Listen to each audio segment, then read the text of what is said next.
Hai, kembali lagi di Malam Misteri. Di kesempatan video kali ini, aku akan membahas mengenai pengakuan seorang pemuda mengenai cerita Andong Pocong. Mari kita telusuri.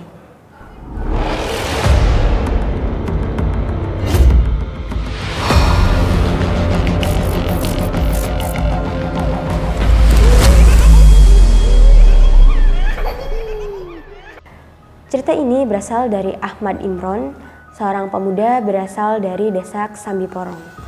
Imron menceritakan kisah mistis ini di masa kecilnya.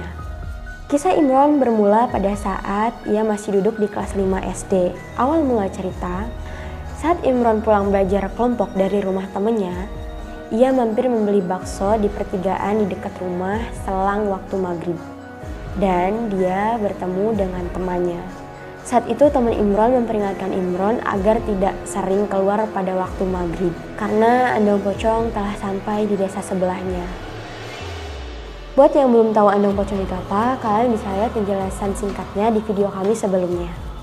Imron ketakutan mendengar kabar tersebut. Tapi seperti bocah umumnya, ketakutan itu hanya berlangsung 1 malam. Keesokan harinya ia ceria, keesokan lusanya ia masih energi. Barulah di hari ketiga, Imron terserang demam dan tidur didampingi ibunya di ruang tamu. Pada saat jam 2 malam, ia terbangun, mengigau dan mendengar samar-samar suara kemerincing lonceng Andong. Imron langsung bergegas menuju jendela di ruang tamu. Ia terdiam, dia mengintip di balik gorden yang tipis. Ada suara ketukan pintu, tapi tak ada seorang pun di luar sana.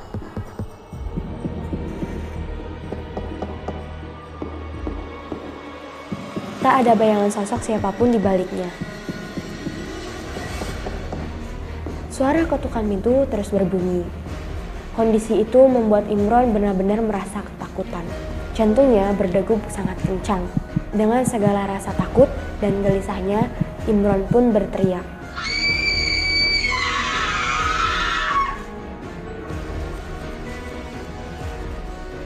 Teriakan itu membuat seisi rumah terbangun. Ibu Imron yang kaget lantas mengomeli Imron. Ia sempat menjelaskan apa yang terjadi kepada ibunya. Ibunya menganggap Imron hanya mengigau dan mimpi buruk karena lupa baca doa tidur. 3 hari kemudian di desa sebelah ada seorang perempuan muda meninggal dunia. Perempuan tersebut meninggal dalam kondisi terjungkal di ambang pintu. Teror Andong Pocong semakin kuat berhembus. Masyarakat menjadi takut untuk keluar pada malam hari. Pos ronda sepi, anak-anak menjadi penurut, dan tindak kriminal saat malam hari jadi menurun. Awalnya keluarga Imron tidak percaya dengan adanya Andong Pocong. Tapi selama 10 hari kemudian, setiap malam pintu rumah mereka diketuk. Satu persatu anggota keluarga mulai mendengar dengan sepasang telinga sendiri suara kereta dihela, lonceng Andong, dan suara ketukan di balik pintu.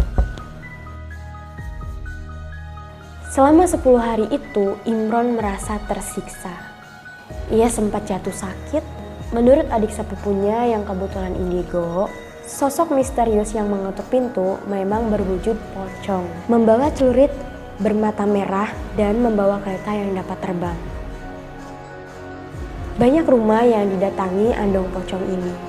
Eksistensinya tidak hanya di Porong, tapi juga beredar di banyak di Kecamatan Sidoarjo, dan bahkan kabarnya hingga sampai ke Mojokerto. Menurut pengakuan teman Imron di Kecamatan Sukodono, juga muncul kejadian yang mirip.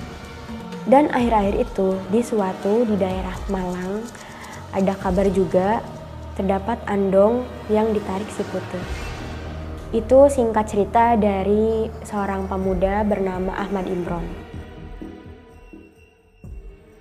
Terima kasih untuk yang menonton video ini. Barangkali teman-teman ada yang mau request untuk cerita menarik untuk video selanjutnya. Kalian jangan lupa yang mau request, jangan lupa komen di bawah video ini. Dan bisa juga DM di sosmed kita. Terima kasih.